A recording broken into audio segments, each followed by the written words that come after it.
Whamaro atu se whapoponga le nei o Tala Fou, ala radio Samoa mai Ausetalia. Whai mere pāle mio Anthony Albanese, e le ingau siela na wholwholanga sa whai e le teimi le pālota, whātatau le re whai o ni swinga le supa, e ala ilona si tia le o le tatonga le tax ora iai, mō tangata wasiria marita i tolu miliona pāle ni o supa. Olo i ere fufuanga le whainga mālo e whaaluaina le au whai e tatonga le tax rate, mō tangata e te le supa, le whapeo noa a whiei tangata e o atu i le varus furuafe. O le whaamtaranga na whai e Albanese i le ABC radio wa i a tāwai, le nei tūranga e le inga ngā winala na wholwholanga na whaia.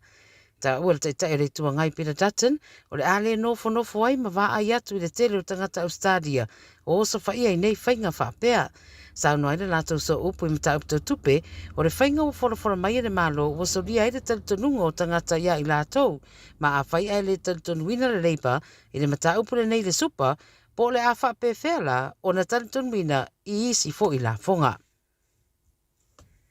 O se pākatele o le National Park o le awhaia i New South Wales ma ua whai lo le no whanga lea o le aiai le tu i mātu i se sifo le atunu pe a mara iwa sarau kilomita i le tu i mātu i se sifo sini. O lea no whanga le au fwoi nei le puipuinga i le tu sa mara lima sa furu o mea ola o lo la matia i tūranga tauru sio manga o lo o lai. O nei mea ola e au whiei manu whererei ma isi fo i mea ola o whaatau fo i le malo ma isi manu papalangi le atu i nai i lea wha i tu ma o le no whanga i lata i tua oi ma Queensland. E manatu rani minista o le sio manga o se marienga le nei le au whiei le tala whaasaropito le atunu ma le stete fo i mai toa lima tangata ua whaatulanga le au lato wa aia le no whanga tele vai mai o le tele o le paka e tutusa ma le whaaono o le sais o le atunu o Singapore.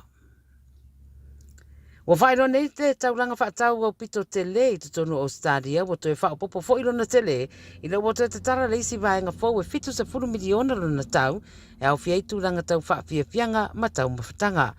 Jadstone, lea pe a mare 5 kilomita mai le o ngā tutonu me le pone, o rātou whaero le vaenga fau wa te talaina e au whiei le vaenga mo whaafiafianga e se furu ma le fitu ma vaenga mo tau mawhatanga.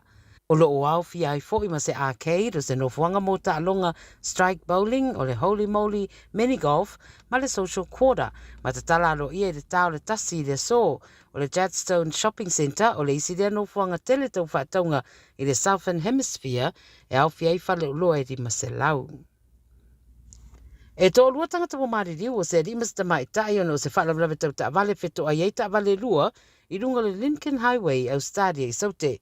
Wala awa nei leo le no whanga le Air Highway, po le afora fitu tau ana reina. O se tamai ta e tolsu fitu tau sanga mai Waialia, ma le ri e tolsu lima tau sanga, mai nea lava foi whaitu na Mariri Wai. O le tamai ta ina whaafuina le Toyota RAV4, ma le ri ina whaafuina mai le Toyota Hilux. O ave ta avale umai rua ia wa Maririu, a lo whaia nei suenga neo neo. Ta punere Lincoln Highway, ma whaauia nei ta avale i le isi whaitu.